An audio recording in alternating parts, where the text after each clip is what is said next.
Boa noite a todos, boa noite pessoal. A gente vai dar início ao nosso estudo da noite. Deixa eu só terminar aqui de abrir, o texto do Evangelho. Hoje nós vamos entrar no Evangelho de Mateus, no capítulo 26, dando continuidade.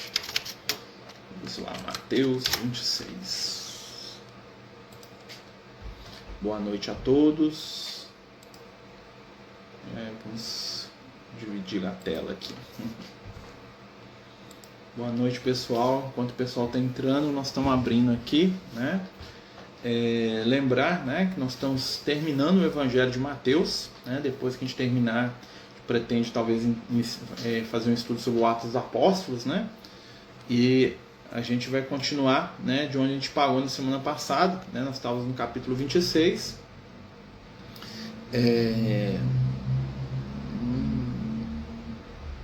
Nós paramos no versículo 17, quando o Judas recebe lá as 30 moedas de prata, que seria o valor de um escravo, para poder entregar Jesus, lembra? A gente lembra que está na última semana da vida do Cristo, o Mateus está fazendo o seu relato, falando um pouquinho para a gente aí desse momento aí da vida de Jesus.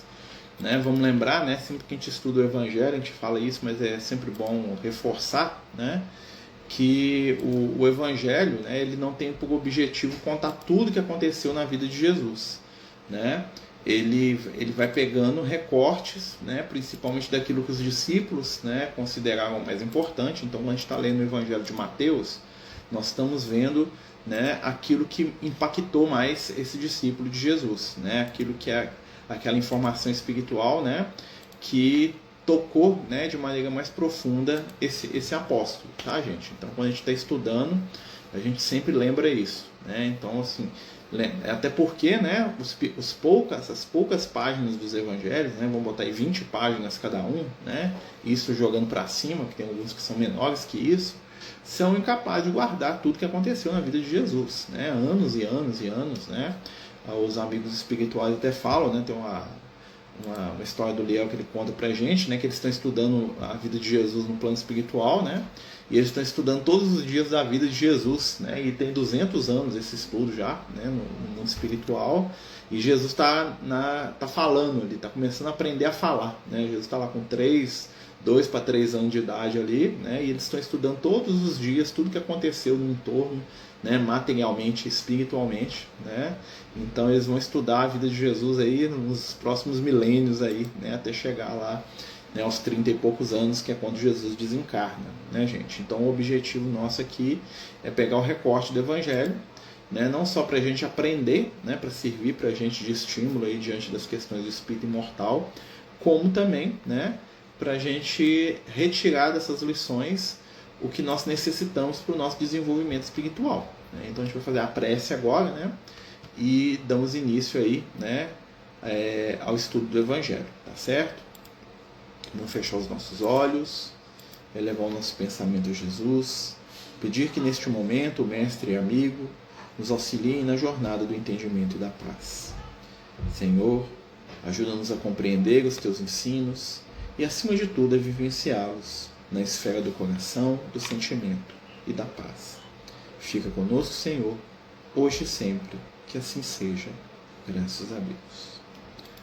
Então, pessoal, nós estamos iniciando mais um dia de estudo de Evangelho, como a gente falou, nós vamos dar continuidade ao Evangelho de Mateus, no capítulo 26, e vamos iniciar aí, esse estudo, pedindo aí a espiritualidade amiga aí que nos ajuda, nos intua, o estudo é participativo, quem quiser participar, perguntar, colocar suas opiniões é sempre muito bem-vindo, quem está aqui no Instagram manda pra gente por escrito que eu leio, e quem está aqui no JITS, pode abrir o microfone e falar, tá, gente, à vontade aí, o nosso objetivo aí, não é fechar a questão, até porque, o Evangelho ele não é de única interpretação, nós vamos trabalhando, aprendendo, e fixando aí os conteúdos espirituais que estão nesse texto sagrado. Então a gente continua aqui a partir do versículo 17, que é quando o mestre vai pedir para os discípulos para preparar a sua última ceia, E aí a gente vai falar um pouquinho, né, dessa estrutura, do que está acontecendo, e vamos tentar tirar o espírito da letra aí junto aos ensinamentos dos apóstolos. Versículo 17, né, do Evangelho de Jesus, no capítulo 26, anotado por Mateus. E no primeiro dia da festa dos pães ázimos, chegaram os discípulos junto de Jesus, dizendo: onde queres que façamos os preparativos para comeres a Páscoa? Então, o que acontecia? A festa dos pães ázimos era uma festa de preparação que antecedia a prática da Páscoa judaica. Vamos lembrar que a Páscoa judaica, diferente, né, da Páscoa cristã, ela era um ritual religioso, familiar também, no qual os hebreus relembravam e refletiam sobre o cativeiro no Egito. A Páscoa hebraica ela tinha por objetivo trabalhar a ideia junto aos judeus de saída da escravidão, do poder de Deus que libertou eles do faraó do Egito, né, todo aquele conteúdo lá do Moisés, e reforçar no coração do povo hebreu a confiança e a lembrança do que tinha acontecido. Por isso tinha uma série de rituais que eles utilizavam dentro ali da Páscoa para poder lembrar o cativeiro do Egito, a saída do Egito, a perseguição e, por final, né, a salvação que eles encontraram ali na Terra Prometida, que é a Terra de Israel. E, como todo bom judeu, Jesus comemorava a Páscoa juntamente, com seus parentes, seus amigos, seus próximos. Isso, normalmente, o ponto alto da comemoração da Páscoa era a celebração da ceia pascual, que era feita em grupos familiares, ou, no caso de Jesus, em grupos de amigos ali presentes, que participavam ali do trabalho da preparação dessa festa. E aí Jesus fala assim, olha, eles perguntam a Jesus onde que eles iam passar a Páscoa, normalmente o mestre que dava as diretrizes do que eles iam fazer, e ele diz para eles assim: ide à cidade a um certo homem, e dizei-lhe, o mestre diz, o meu tempo está próximo, em tua casa celebrarei a Páscoa com os meus discípulos. Então, quem que é esse homem aqui? Esse homem aqui é o marido da Maria Marcos. Vamos lembrar, a Maria Marcos, a mãe do evangelista Marcos, que é aquele rapazinho que aparece no evangelho depois, que depois que ele segue Jesus no momento da prisão, e que o pessoal vai lá e segura a roupa dele e ele sai correndo sem roupa. Lembram dessa história? Um rapazinho ali que nessa época ele devia ter uns 12 para 13 anos no máximo mesmo, se não fosse menor que isso. E a família Marcos é uma família que vivia, o Marcos é o sobrenome, eles dão até a entender por causa desse sobrenome, que é um sobrenome romano, um sobrenome de origem latina, que essa família teria ligações com os romanos, mas é uma família estritamente judaica, tanto é que a esposa, a Maria Marcos, era irmã daquele famoso discípulo Barnabé, vamos lembrar do Barnabé, que é aquele grande amigo do Paulo de Tarso, também conhecido por Barsabás ou Barnabé. Bar quer dizer filho, de Abi, filho de Abi, Barnabe, o filho de Abi, que era discípulo de Jesus. E a Maria Marcos, que era a irmã dele, que era a dona da propriedade, junto com o esposo dela, que não aparece aqui na história, Depois a gente vai ter notícia muito dela, ela vai aparecer muito nos evangelhos, a Maria Marcos, até nas obras espíritas, A Maria Marcos, ela é uma entusiasta de Jesus, E ela queria muito que o filho dela virasse um discípulo. Tanto é que o João Marcos vira um discípulo, Ela pede para o Paulo de Tarso levar o João Marcos com ele na primeira viagem que ele vai fazer. O João Marcos não dá muito certo, porque ele era muito jovem, ele tinha muito daquele preconceito, de raça que os judeus tinham, então ele não estava se dando muito bem com o estrangeiro, porque os judeus tinham um verdadeiro pavor de estrangeiro. E aí o João Marcos pede para voltar, e o Barnabé fica chateado com o Paulo, porque o Paulo não quer esperar o João Marcos, tem toda uma, que era tio dele, o Barnabé, Mas foi na casa dessa família que Jesus realiza a sua ceia. Jesus tinha alguns lugares chaves quando ele ia para tanto viajar pela Judéia. Em Betânia ele ficava na casa do Lázaro, e em Jerusalém ele se hospedava na propriedade da família Marcos. Então o cenáculo que a gente vê, o que é o cenáculo? É o segundo andar das casas dos ricos. Normalmente, quando todas as casas elas tinham um segundo pavimento. Quando eram as casas muito pobres, o pavimento era coberto de palha, essas coisas todas, e às vezes as pessoas subiam em cima dele para poder dormir nos dias quentes, para poder não sentir calor. Nas casas das famílias ricas, eles tinham mesmo uma outra laje em cima, e em cima dessa laje tinha um outro andar que eles utilizavam não só para essa questão, né, dos dias mais frios, como também para os eventos religiosos. Como a família Marcos era muito rica, né, então eles tinham esse espaço na propriedade deles, né, bem grande, que era onde normalmente se realizava a ceia, um espaço isolado, né, na casa, acima da casa, e foi lá que Jesus realiza. Por isso tem esse nome de cenáculo, né, porque ficava o lugar dos idosos, né, dos senos, né, que é um termo romano também, tá, gente? Né? Por isso tem lá o ancião, né, os senatores, né, os senadores, né, que são os anciões, né? Então o cenáculo era o lugar dos idosos, né, o lugar privilegiado ali, né? Então tinha muito isso, tá? Então Jesus vai para a casa desse companheiro. Continuando, né? Os discípulos fizeram como Jesus lhes ordenara e prepararam a Páscoa. O que eles fizeram? Conversaram lá com a família Marcos, né, que com certeza ficou extremamente feliz de receber Jesus e os discípulos, e começaram a se preparar para os rituais. Existia toda uma preparação ali, uns rituais que eles tinham que cumprir, de higiene, né, quanto ao que eles iam comer, os alimentos, tinha tudo uma estrutura especial para poder se comemorar a Páscoa. Tá? Apesar que Jesus não era muito ligado com essas coisas, mas ele respeitava. Né? Jesus, que era muito equilibrado, né? Apesar dele não estar sintonizado com esses rituais, que não tinham muito sentido já na época, né? Que eram mais rituais de lembrança do que aconteceu no passado, Jesus é extremamente respeitoso com eles. Apesar de saber que eram desnecessários, eram rituais, né, aos quais o povo de Israel estava muito apegado, né, como todos nós, né, somos muito apegados a essas questões ritualísticas, então Jesus ficava ali, né, respeitando aquela situação. E participou daquilo até porque era uma despedida dele com os discípulos. A gente pode entender que essa ceia ela tinha um conteúdo muito mais íntimo no sentido do contato de Jesus com os discípulos ali, aquela despedida, aquele movimento ali pré-desencarne de Jesus, do que a questão religiosa em si. O religioso ali ficou meio de lado com a necessidade de Jesus ali, né, a vontade dele de estar junto com aqueles amigos que conviveram com ele durante tantos anos ali na matéria. E aí ele continua, e chegar à tarde, assentou-se à mesa com os 12. Então ele se senta à mesa, né? Normalmente a gente tem que lembrar também que essa questão de assentar à mesa era diferente do que a gente imagina, né? Não era a prática dos judeus se sentarem em mesas com cadeira, tá? Eles não tinham muito esse hábito de cadeira, né? Igual a gente imagina a mesa com as cadeiras em volta, né? Aquilo ali não existia muito na época de Jesus, era um costume mais romano. Normalmente os judeus se sentavam em largas poltronas, né, com as pernas de lado, né, eles sentavam meio que deitados, né, eles falavam reclinados, né, então eles deitavam com um lado do corpo assim e jogavam as pernas para um lado, tipo numa poltrona grandona, e faziam um semicírculo com isso, e no meio ficava a comida e as pessoas conversando. Ou seja, eles não ficavam sentados em cadeira igual a gente, não.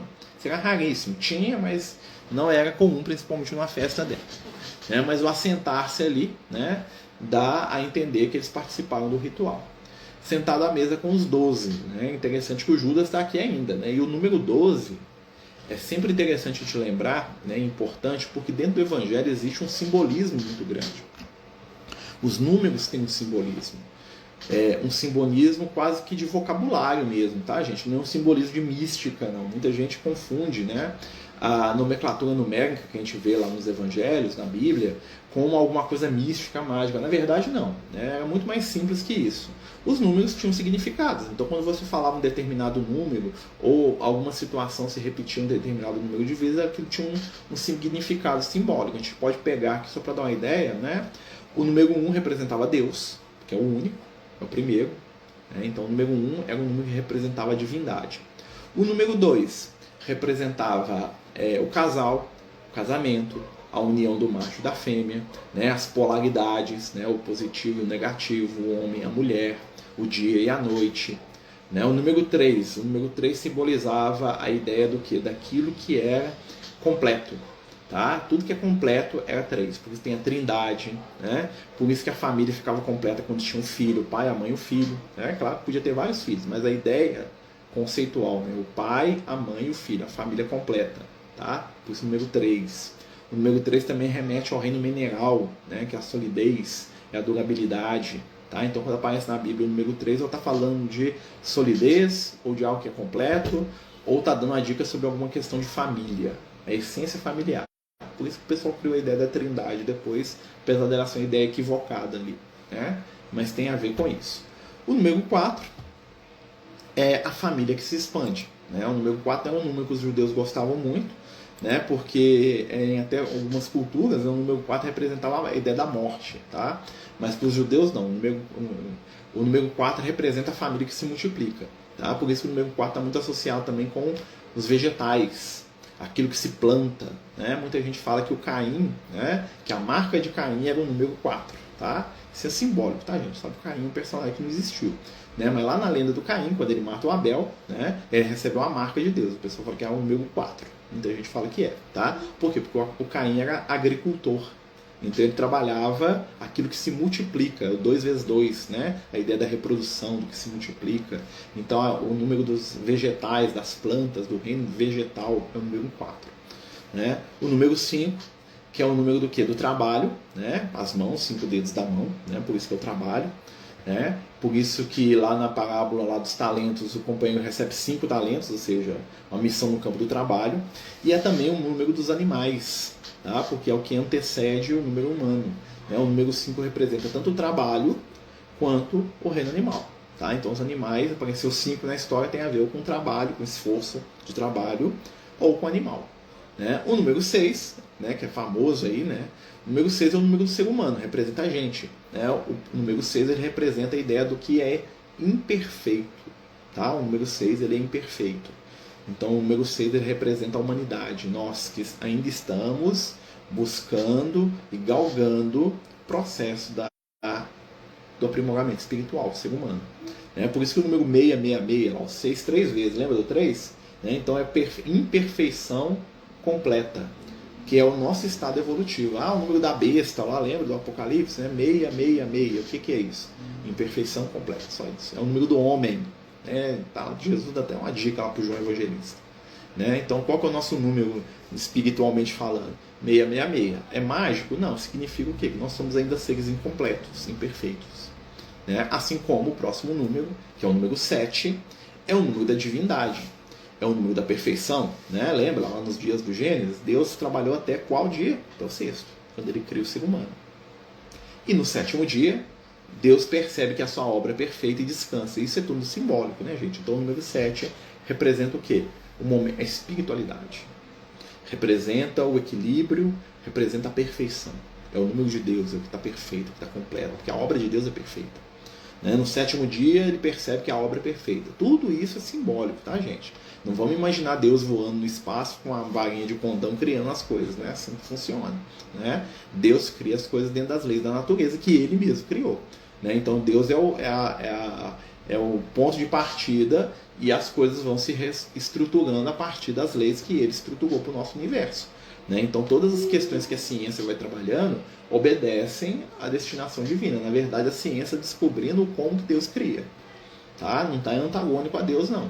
Né? Antigamente, como nós éramos espíritos ainda mais jovens, nós ainda acreditávamos num Deus, né, de abracadabra, que ia criando, né, instalando o dedo, haja vida, haja luz, aparece um golfinho, aparece uma baleia, né, nasce uma árvore. Né? Deus poderia fazer isso? Sim, né, tá dentro do poder dele, mas Deus prefere trabalhar dentro de leis imutáveis, que ele mesmo criou. E não teria lógica ele ir contra as leis que ele mesmo criou. Né? Então Deus acha, né, dentro do que a gente entende, nós percebemos que Deus acha que o processo criativo do jeito que acontece é o mais adequado. Né? Quem não concordar, pergunta para Deus. Né? Mas isso tudo para a gente poder entender essa questão de número. Tá? Estou só pincelando aqui um pouquinho, porque é para a gente chegar no 12. Né? O número 12, na Bíblia, ele representa a multidão, ou totalidade. Tá? O número 12, quando aparece, quer dizer todos. Tá? Tudo, ou todos. Por isso que o Abraão, 12 meses, um ano tem 12 meses, né? O dia tem 12 horas, né, para os judeus principalmente, porque eles só contavam as horas que tinha a luz do sol, né? Então, os filhos do Jacó eram 12, né? Os filhos de Israel, as tribos de Israel, eram 12 os apóstolos. Por que é 12? 12 simboliza a totalidade. Quando Jesus tem 12 apóstolos, quer dizer que todo mundo vai ser apóstolo de Jesus. Quando Jacó tem 12 filhos, quer dizer que a humanidade inteira vai herdar a promessa do Jacó. Tá? O número 12 representa totalidade, todo mundo. Por isso que o número dos que são salvos, lá no livro do Apocalipse, né? O João fala que é 144 mil, é 12 mil de cada uma das 12 tribos, ou seja, todos de todos. Tá? Não é 144 mil no número, não. 1, 2, 3, não. É um símbolo. O número 12 representa a totalidade na Bíblia. Então, se é 12 vezes 12, é todo mundo. Tá? Todo mundo se salva. Todos serão escolhidos. O que muda é o tempo, né, dessa escolha acontecer. Tá dando para entender, pessoal? Né? Tá dando para pegar a questão do simbolismo aqui? Nós estamos aqui para falar dos 12. Olha só, pagamos aqui só, né? Fizemos aqui uma puxadinha aqui para explicar essa questão numérica. Claro que tem outras questões, né, para vocês terem ideia. O número 11 para os judeus é um número de azar. Tá? O número dá tudo errado. Para a gente é o 13, né? A gente não gosta do número 13, né? Na nossa cultura aqui brasileira. Mas para o hebreu, o número 11 que é o número que dá tudo errado. Por isso que quando o Judas saiu, eles fizeram um sorteio para colocar 11. Para sair do 11 e virar 12. Tá? Porque o número 12, né, era um número de sorte, um número da perfeição, né, daquilo que é completo, né, daquilo que dá certo. E o número 11 é um número de tudo que dá errado. Né? Deu errado é 11. Tá? Então os judeus correram lá para sortear o Matias, lá para entrar no lugar do Judas, lá, coitado do Matias. O Judas teve sido Barnabé, na minha opinião. Né? Mas o Matias ganhou. Não vai saber por quê. Né? Não foi Deus que escolheu o Matias, não, para ter certeza. Tá? Foi no palitinho mesmo. Né? Mas tá bom. Então, né, chegando à tarde, assentou-se à mesa com os 12. Vamos notar aqui uma coisa bastante interessante, que o Evangelho de Mateus é muito sucinto. O Mateus, ele fala assim, numa linha ele fala o que às vezes no outro evangelho o cara, né, fala o capítulo inteiro. Olha só. No evangelho do Lucas, no evangelho do João, no evangelho fala da lavagem dos pés, da última ceia, de Jesus conversando com os discípulos. Aqui o trem, olha só como é que é. O Mateus é o cara do resumo. Olha só. E comendo eles, e disse: em verdade vos digo que um de vós vai me trair. E eles, entristecendo-se muito, começaram cada um a dizer: porventura sou eu, Senhor? E ele respondendo disse: o que põe a mão comigo no prato, esse há de me trair. Em verdade o Filho do Homem vai, como acerca dele está escrito: mas ai daquele homem por quem o Filho do Homem é traído. Bom seria para este homem se não houvera nascido. Né? E respondendo Judas, que o traía, disse: porventura sou eu? E disse-lhe Jesus: tu o disseste. E quando comiam, olha, interessante, olha só que interessante. Aqui no Evangelho de Mateus não fala que o Judas saiu durante a ceia. Nos outros evangelhos eles dizem, né, que o Judas sai depois que Jesus faz a ceia. Aqui não, o Judas não sai. Né, porque o Mateus ele simplifica mesmo, né, ele fala muito pouquinho dessa passagem. Né? E aqui também não tem um relato, por exemplo, do lavar dos pés. Jesus lavando os pés dos discípulos. Passou batido ali. Mateus achou que aquilo ali, talvez até porque ele pensou que Jesus estava cometendo uma ação humilhante, né? Porque Jesus estava lá lavando o pé dos discípulos, e aquilo é uma coisa que só escravo ou servo fazia. Então ele pode ter pensado que isso ia desmerecer a figura de Jesus. Então ele falou: vou escrever isso não, Jesus fez isso aqui, mas não vou falar disso não, porque isso aí vai falar contra o mestre. Vamos falar que Jesus é um escravo, um servo, vamos falar mal de Jesus por causa disso. E o Mateus não fala desse assunto. Né? Não fala da conversa do Pedro com o João, para o João lá perguntar para Jesus quem que estava traindo. Não fala do Pedro conversando com Jesus, falando que ele nunca vai lavar os pés. Né? Você vai ver que tem uma série de situações aqui. Não fala do Judas saindo, né? Para poder ir lá trair Jesus. Aqui vai direto. Pode falar, Betinho. Pode falar. Está muito baixo, não estamos escutando. Eu só fiquei em dúvida quando você falou. Pega aí, só um minutinho, deixa eu só. Porque tem um fone de ouvido aqui do meu menino aqui, agora vai dar para te escutar. Fala de novo. Tá. Eu fiquei em dúvida porque eu já li os outros evangelhos e eu não me lembro. O Judas, afinal, saiu antes da ceia terminar, porque ele chegou a cear. Ele saiu antes, mas ele participou da ceia.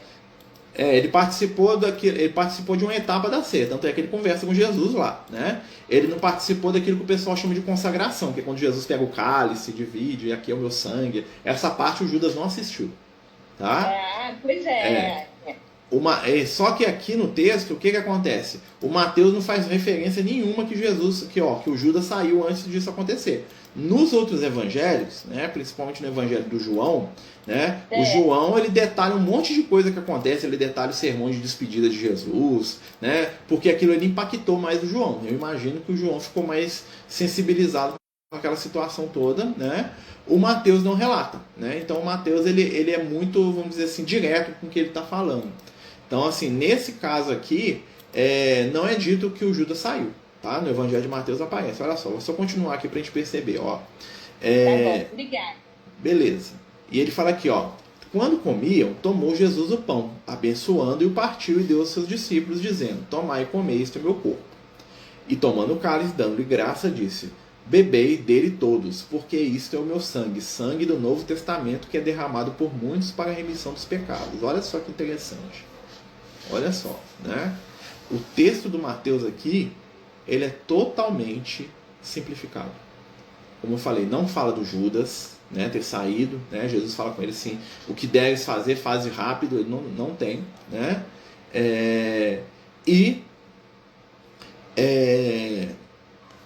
Não fala do lavar dos pés, né, que também é uma coisa que foi emblemática, né? Eu acho que foi uma das coisas mais bonitas que aconteceu ali entre os discípulos de Jesus, foi o lavar pés, né? Que Jesus vai lá dar uma lição de humildade para os discípulos, né? E não fala também da conversa de Jesus com João Evangelista, que João Evangelista reclinou no peito de Jesus, aquela coisa toda, né? Que deitou, né? Não tem nada disso. O Mateus aqui ele é extremamente direto, tá? Porque era a característica dele, né? Para a gente poder perceber, né? Eu estou falando isso não em detrimento do Mateus, para poder, né, desmerecer o trabalho do Mateus, muito pelo contrário, para a gente poder perceber que a vida de Jesus, cada um dos que escreveu foi impactado em determinado aspecto, né? Se tivesse 50 pessoas escrevendo, ia ter 50 evangelhos com 50 pontos de vista e com 50 situações que talvez não se repetissem, porque uma coisa impactava um, outra coisa impactava o outro achava mais importante aquilo, isso, né? E essa informação toda está aí no mundo espiritual. A espiritualidade amiga está, né, como diz o Lucas aí, né, eles detêm o conhecimento disso aí no momento adequado aí, né, nos próximos séculos aí, quem sabe, né, eles vão soltando informação à medida que a gente está preparado para poder receber. É uma coisa que os espíritos falam também sobre o evangelho, que o que nós temos é suficiente para o nosso nível evolutivo. Ou seja, a informação espiritual que nós temos das lições do Cristo, no momento que nós temos aqui com os 4 evangelhos, se a gente utilizar da maneira adequada, é mais do que suficiente para o nosso crescimento espiritual. Não precisamos ter nenhum sofrimento com isso. É informação mais que suficiente para o nosso crescimento e para o nosso aprimoramento espiritual. Que bom, né? Que bom que nós temos o suficiente. À medida que a gente for crescendo, tem até um texto na Bíblia, né, que fala que mais informação espiritual ia chegar à medida que a gente fosse crescendo. Eles falam assim: novos livros se abrirão, novos rolos, né, irão se abrir. O que isso quer dizer? Mais informação vai vir sobre o Evangelho a tal ponto que vai chegar um momento que nós vamos ter muito mais conhecimento, né, do Evangelho do que a gente tem hoje. Hoje nosso conhecimento é bem superficial se a gente for analisar. Mas à medida que a gente for crescendo, que a gente for aprendendo, que a gente for desenvolvendo aí os valores, naturalmente a gente vai ter mais aprendizado em torno desse evangelho, tá certo? Boa noite, amigos. Sou Maria de Luz, gostaria de pedir oração para minha filha Juliana, pois ela tem um aborto, pois o bebê não se desenvolvia, acabou tendo. Ô, minha irmã, Deus abençoe ela e dê forças, né? Dê forças para ela e para o pequeno que não conseguiu dessa vez, mas que volte, né? A gente sabe que muitas vezes, só fazendo aqui uma paradinha, né? A gente sabe que muitas vezes os bebês, quando, né, acontece um aborto, eles renascem na próxima, eles voltam, né? A espiritualidade, né, ajuda esses pequenos espíritos aí, né, que ela seja envolvida aí com muito amor, com muita esperança, né, com muita paz. Que Jesus abençoe e que ela consiga, né? E ele também, né, se for assim da vontade deles, é claro, né, na próxima oportunidade, tá certo? Deus abençoe a todos. Então vamos lá, né? Então continuando, né, onde nós paramos aqui. Agora a questão da ceia, bem interessante, né? Qual que é o simbolismo da ceia? Olha só, Jesus começa, tomou o pão, né? Abençoando, partiu. O que é o pão, gente? Vamos lembrar do que o pão simboliza. O pão simboliza o que? O fruto do trabalho. Lembra lá no Gênesis, lá quando Adão, né, vai ser punido, né, que não é uma punição, mas tudo bem, ele vai ser punido quando ele é expulso do jardim do Éden. O que Deus fala pro Adão? Agora comerás o pão com o suor do teu rosto, ou seja, a evolução agora é fruto do esforço. Até o reino animal, tá? O que o jardim do Éden é? O jardim do Éden é símbolo do reino animal. Então nós estamos no jardim do Éden quando nós estamos no reino animal. Saímos do reino animal, quando que a gente faz? Quando a gente toma a primeira escolha consciente. Lembra lá da árvore do bem e do mal? Né? Então o espírito ele se torna um ser consciente e capaz de escolher. Sereis como deuses, lembra lá? Né? Por que sereis como deuses? Porque os deuses são capazes de escolher, os animais não.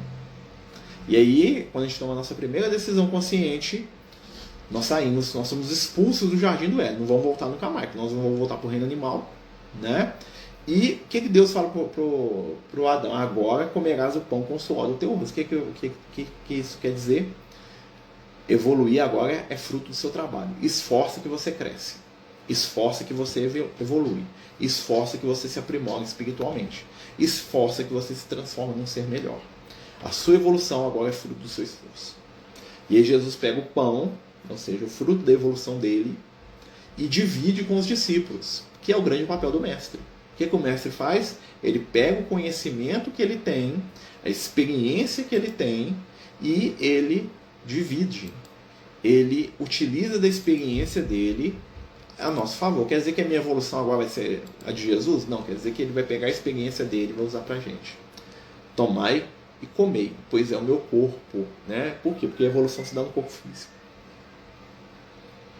Evolução, por isso que o pão é o corpo. Ou seja, aqui no plano físico a gente evolui, a gente cresce, se aprimora. Claro que tem evolução espiritual, mas aqui Jesus estava falando para espíritos ainda infantis. Tá? Então ele está focando aqui na ideia da vida material. Vocês vão aprender aqui. Ó.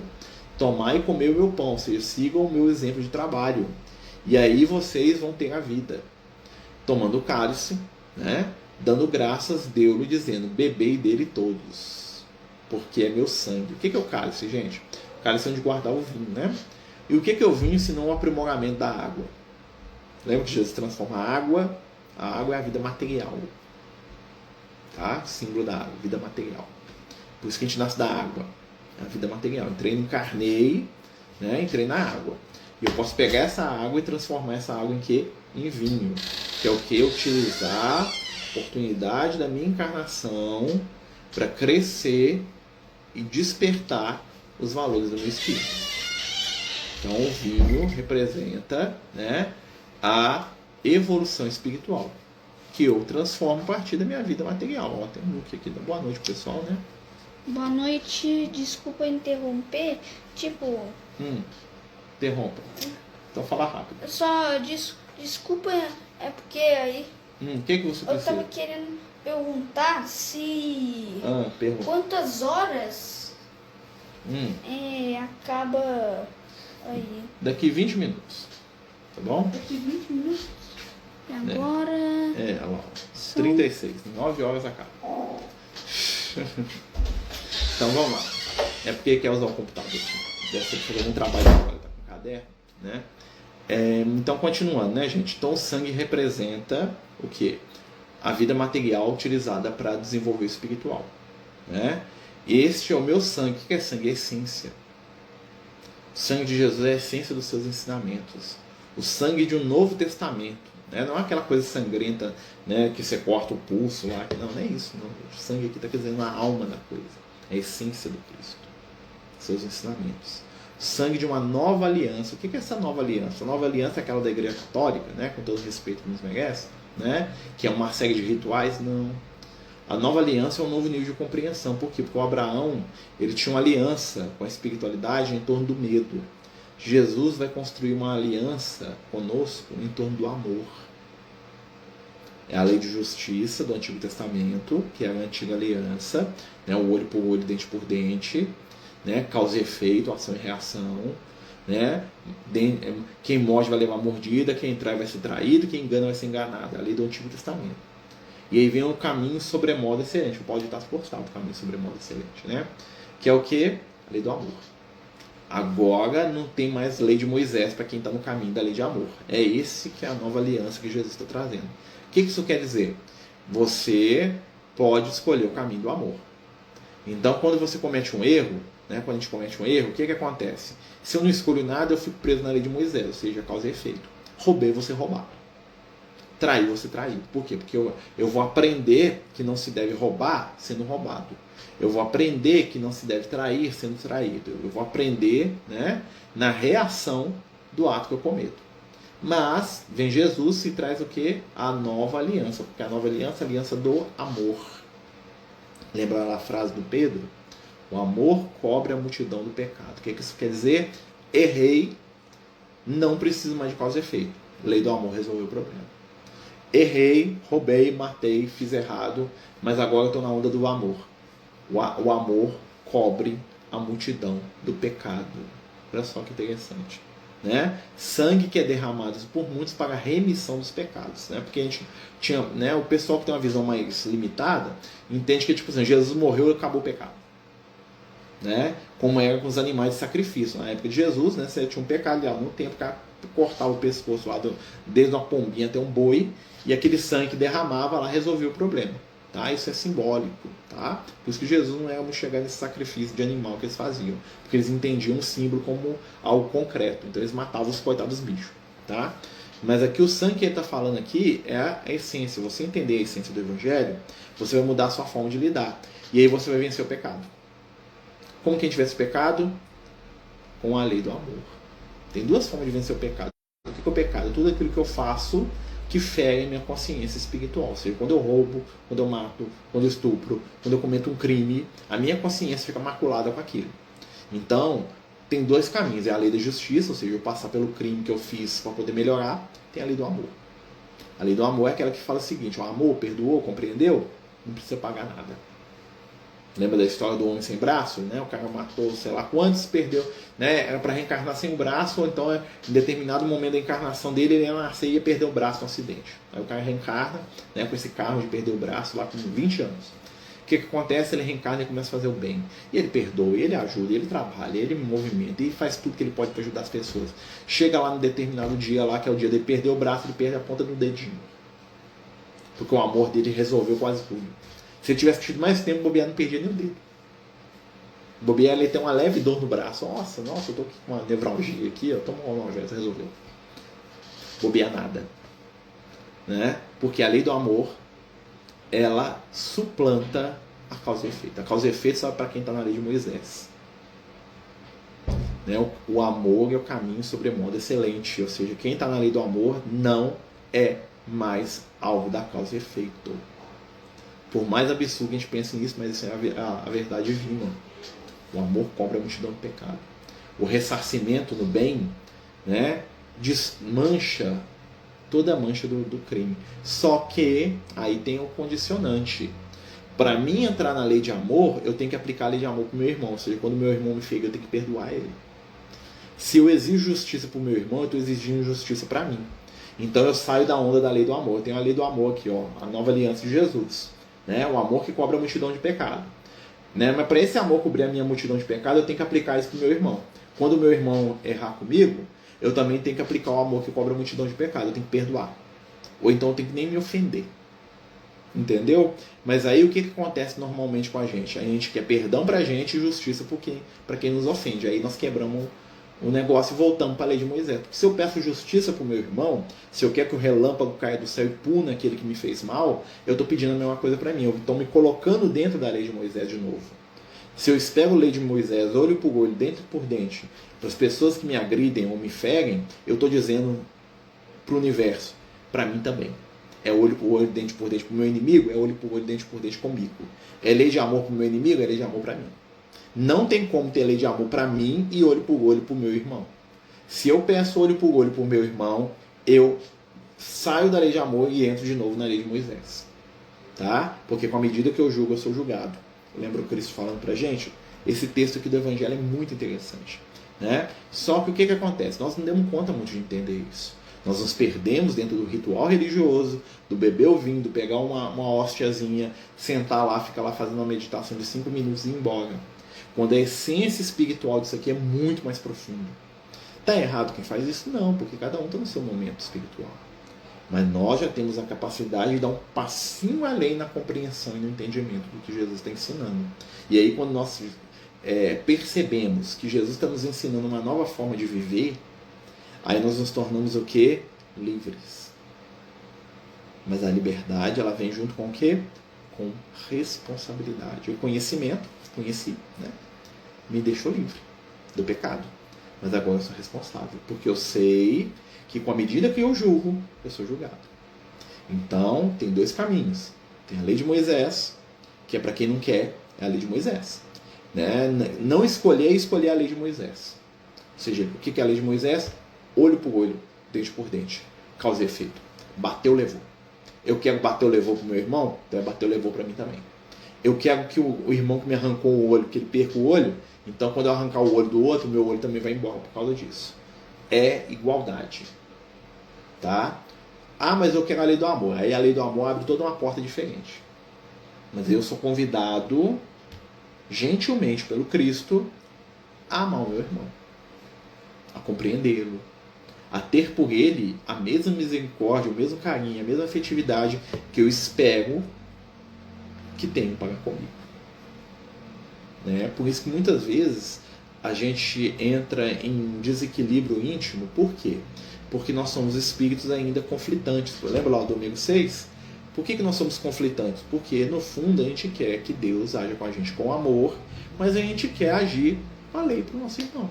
Né? Então quando a gente erra, né, o nosso estado íntimo, qual que é quando a gente erra? Eu errei, eu faço uma prece, oh meu Deus, que eu sou um coitado, que eu errei, que o Senhor sabe que eu sou fraco, eu sou frágil, eu não dei conta, me perdoa, Senhor, por quê? Que eu sou tão ruinzinho, tão frágil, né? E aí, quando o meu irmão erra comigo, o que eu falo? Cadê Deus que não pune? Quando eu vejo algo que me incomoda, quando eu vejo uma injustiça, quando eu vejo algo que é negativo, um crime, o que eu falo? Cadê Deus que não pune? Se Deus existisse, não deixava isso acontecer. Né? Porque Deus tinha que punir esse cara na hora, tinha que matar, esse cara tinha que morrer. Ou seja, eu estou pedindo misericórdia para mim, punição para o outro. E aí, o que é que acontece? A nossa balança desequilibra. Desequilibrou a balança, voltei para a lei de Moisés. Né? Por isso Jesus fala, conhecereis a verdade, ela vos libertará. Libertar do quê? Do pecado. O que é o pecado? Tudo aquilo que fere a minha consciência. Quando eu faço algo que fere a minha consciência, eu entro em estado de pecado, que é o estado de desequilíbrio. Quando eu compreendo a minha limitação, eu saio desse estado. Aí eu me esforço para ser melhor. Mas aí eu vou ter que trabalhar isso comigo também, porque meu irmão, quando erra comigo, ele também está se esforçando para ser melhor. Eu tenho que acreditar nisso. É como os espíritos de luz agem em relação a gente. Né? Não, ele está doente, ele não sabe o que faz. Lembra Jesus na cruz? Pai, perdoa, não sabe o que fazem. Olha só, Jesus já pressupõe, né, a fragilidade espiritual do outro. No momento fala assim, você é um monstro, você é um cruel, você é um crucificante, está me matando, Deus te puna. Né? Deus faz isso não. Né? Olha só que interessante. Por isso que o evangelho real, né, é às vezes difícil. É fácil, é bom, mas é difícil. Por quê? Porque exige da nossa relação para com o outro. É o amar os inimigos que Jesus ensina. E amar inimigo não quer dizer que eu vou levar e dar beijinho nele. Quer dizer que eu vou aplicar misericórdia nele, que eu quero que apliquem comigo. Eu vou entender a fragilidade dele como eu espero que entendam a minha. Eu vou, né, buscar o reequilíbrio dele como uma espiritualidade busca o meu. Tudo é relação, gente, não adianta. Está tudo relacionado. O que eu ajo com o outro vai dizer como eu vou agir comigo mesmo. O que eu faço com o meu irmão vai dizer como o universo vai fazer comigo. Por isso que é uma lei de responsabilidade. Lembra? Conhecereis a verdade vos libertará. Né? Então, conhecimento nos faz livre. Mas ele nos faz livre, mas nos faz o quê? Responsáveis. Hoje, nós sabemos como é que funciona o mecanismo da lei divina. Não quero, não. Quero ficar de braço cruzado, não quero perdoar nem amar ninguém, beleza, a lei de Moisés está aí para resolver o meu problema. Né? Eu saio da sala da lei do amor e volto para o caminho da lei de Moisés. Eu vou ficar aí mordendo e sendo mordido, né? Olho por olho, dente por dente, mordedura por mordedura. Quando eu quiser, vou reencarnando. E bato e apanho, bato e apanho, bato e apanho, bato e apanho, tem uma hora que eu canso de bater. Né? Tem uma hora que eu começo a desculpar quem está me batendo. Aí eu saio da onda, aí eu volto, aí eu vou lá para a lei do amor. Aí eu elevo. Ah, não quero, não. Volta para a lei de justiça de novo. Bate, apanha, vai ficando aí, ó. Uma encarnação, 2, 10, 15, 20, 50 encarnação, 100, vai para outro planeta lá, começa de novo. E vai, olha. Né? Porque eu quero a justiça. Eu quero que o outro pague. Tá, se eu quero que o outro pague, eu tenho que pagar também. Né? Eu quero que eu seja punido. Então, se eu quero que eu seja punido, quando eu errar, eu vou ser punido também. Né? Eu não quero perdão para ele porque ele não merece perdão. Tá, ele não merece perdão, eu também não mereço. Entendeu? O que eu aplico para o meu irmão, eu estou ordenando para o universo que aplique para mim. Então a lei de justiça, né, ela é muito equilibrada. O que eu faço para o meu irmão vai voltar para mim. Causa e efeito, ação e reação. Quero justiça para o meu irmão? Estou pedindo justiça para mim. Quero que arranque o olho do meu irmão? Arranquei o meu também. Funciona perfeitamente. Até que eu saia disso. Quando que eu saio disso? Quando eu canso de tanto apanhar. Aí eu saio, mas aí é meu livre-arbítrio, né? Eu que escolhi sair, ou não. Né? Por isso que às vezes a gente fica em milênios aí, ó, né? Indo e voltando pro plano espiritual. Eu te mordo, você me morde. Eu te mordo, você me morde. Eu te mordo, você me morde. Eu te mordo, você me morde. Eu te obsedio, você desencarna e vira meu obsessor. Eu reencarno, você, né? Você me obsedia, eu morro, aí eu vou pra lá, e você vem, eu troco, eu fico sendo seu obsessor. Fica lá, ó, girando. Eu te traio, você me trai. Eu te engano, você me engana. Até que chega o ponto, né, que depois de tanto repetir essa história, eu falo assim, não, eu quero um caminho do amor. E tomando o cálice, disse, bebei dele todos. Deus está oferecendo. Né? E digo-vos que desde agora não beberei deste fruto da vide, até que beba convosco no meu reino do meu Pai. O que Jesus está dizendo isso? Que ele veio que o plano físico, ele nos ensinou que agora compete a nós crescermos espiritualmente para buscá-lo no reino do Pai. Que é um reino de consciência. Jesus esteve fisicamente conosco e nos importa agora encontrar com Ele no despertar da nossa consciência. Né, gente? Tá dando para entender, pessoal? Tá viajar demais. Se tiver viajar demais, pode falar, tá? Nós estamos explicando isso porque isso é o mecanismo mais importante do nosso conhecimento espiritual, é entender a diferença da lei do amor da lei da causa e efeito. Da lei de Jesus para a lei de Moisés. Elas não são antagônicas, mas elas são incompatíveis. Ou seja, ou você está na lei de Moisés, ou você está na lei do amor de Jesus. A lei de Moisés é para quem não está querendo viver a lei de amor de Jesus. Eu não quero, não. Então você fica na lei de Moisés. É uma escolha.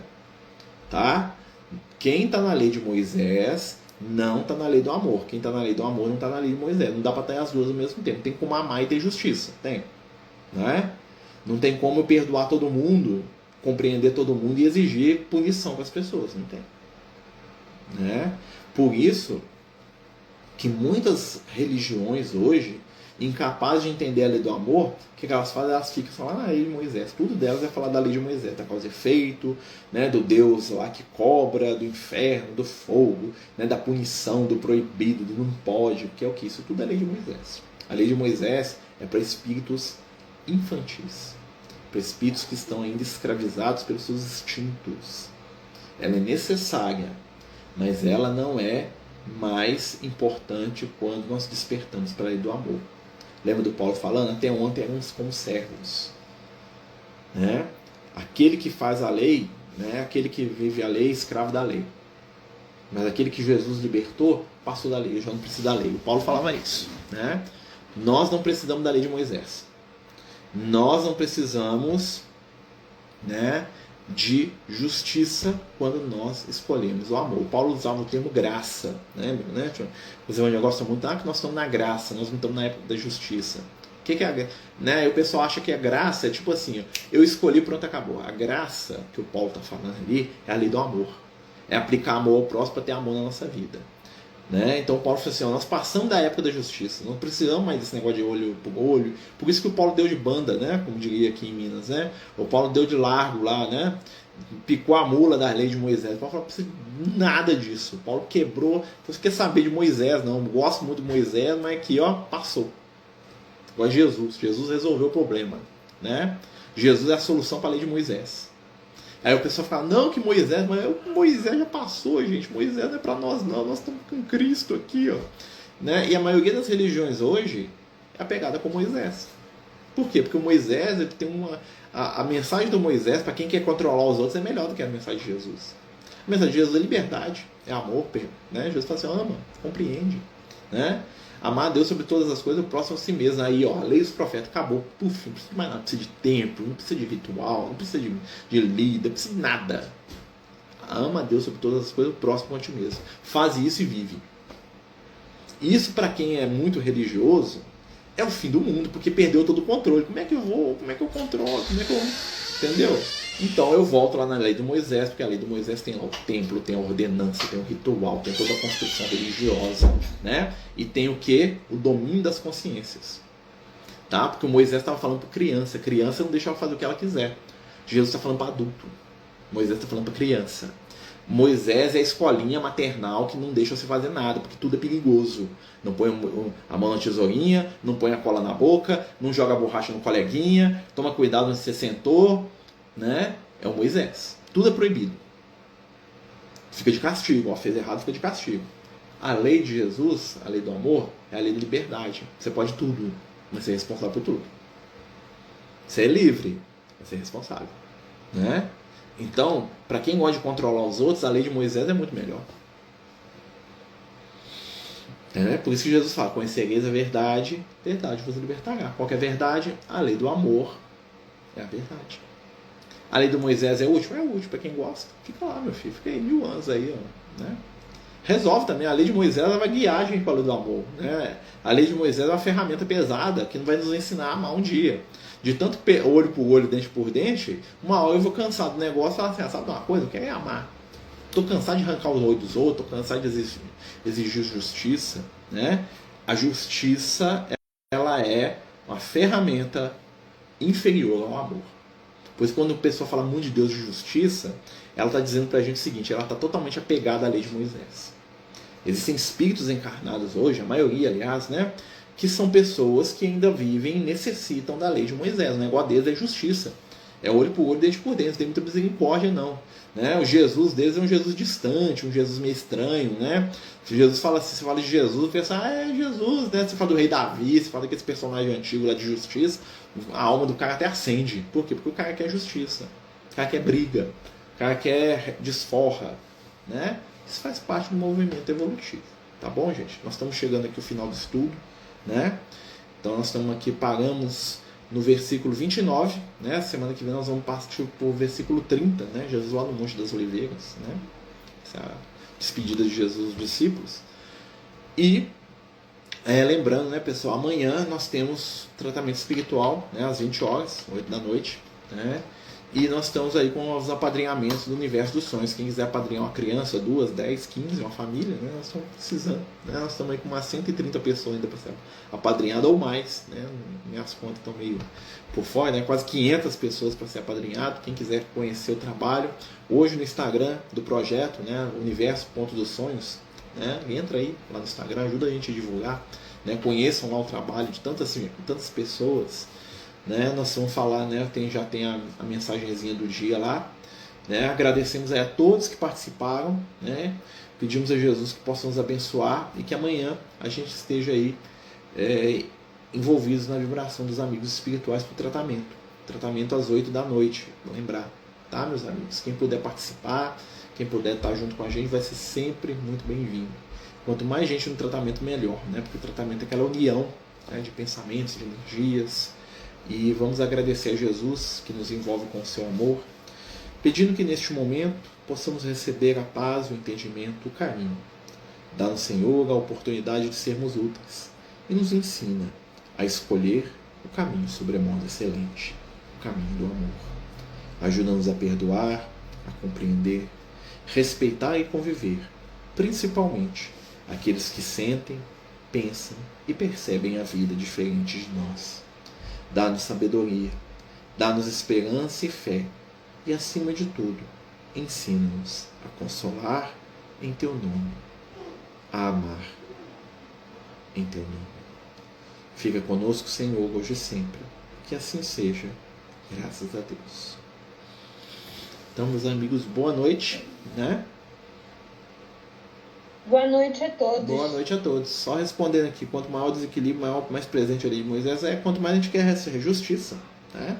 Quanto mais eu sou incapaz de perdoar, a lei de Moisés está aí para resolver o problema. Ela ajuda, ela tem um papel também. Né? A lei de Moisés não é ruim, é só desnecessária para o nosso nível evolutivo. A gente não precisa mais dela, né? Mas quem gosta, né? Vai ficando aí, causa e efeito aí, ação e reação, uma hora sai, né? Deus é tão bom que ele deixa a gente ficar onde a gente quiser, né? Tenham todos aí uma boa noite, viu, pessoal? Até amanhã, né? 8 horas, tratamento espiritual. Até amanhã. Os Amigos do Caminho apresentam sua primeira obra literária, Versos do Caminho, uma compilação das mensagens do nosso amigo espiritual Lucas, à venda pelo WhatsApp 31 98827 3218. Toda a renda será destinada para o projeto Neurodiversos.